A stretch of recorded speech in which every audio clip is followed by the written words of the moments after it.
हश्र में फिर मिलेंगे मेरे दोस्तों। এখান থেকে মরার পরে সবাই হাসরের ময়দানে একত্রিত হব। বুঝতে পারছেন তো? এক জায়গাতে জমা হব। তাই হাসর মে ফির মিলেंगे मेरे दोस्तों।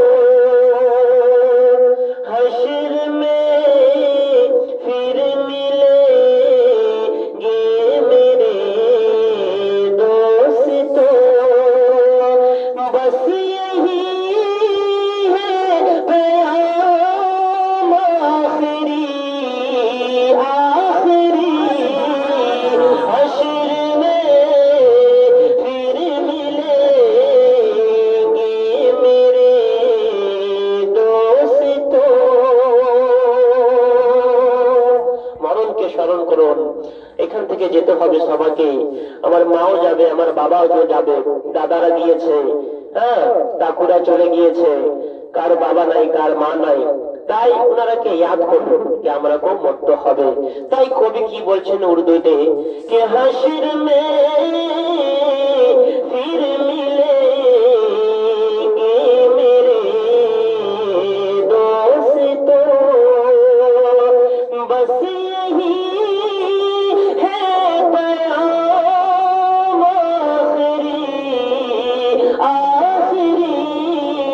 हश्र में फिर मिलेंगे मेरे दोस्तों। के कहना सब जीत जी के है शिकवे गिले।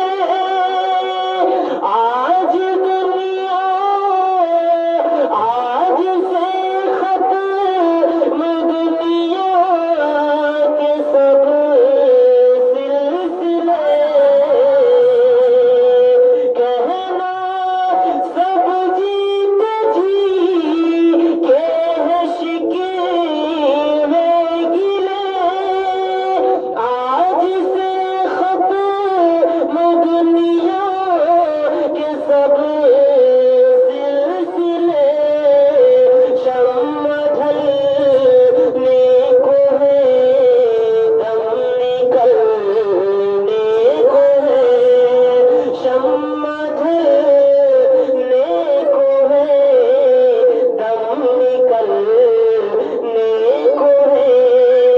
अब है साथ तमाम आखिरी आखिरी। हश्र में फिर मिलेंगे मेरे दोस्तों। बोलो सुभान अल्लाह। একবার জোর বলুন ইয়া রাসূলুল্লাহ। ভালো লাগছে? আর বলবো? খিদা তো লেগেছে, আমি বুঝতে পারছি। জোর বলুন সুবহানাল্লাহ। মরার পরে যখন মৃত্যু ব্যক্তি মরে যায়, মরার পরে কি করতে হয়? ওনাকে নাহলাতে হয়। বুঝতে পারছেন তো? গোসল দেওয়াতে হয়। গোসল দেওয়ার পরে কি করতে হয়? কাফন দিতে হয়। বুঝতে পারছেন? কাফন দিতে হয়, কাফন পরাতে হয়। বুঝতে পারছেন? তাই আমি ওই ছন্দটা শোনাচ্ছি, বলুন সুবহানাল্লাহ। তুম হাসর মে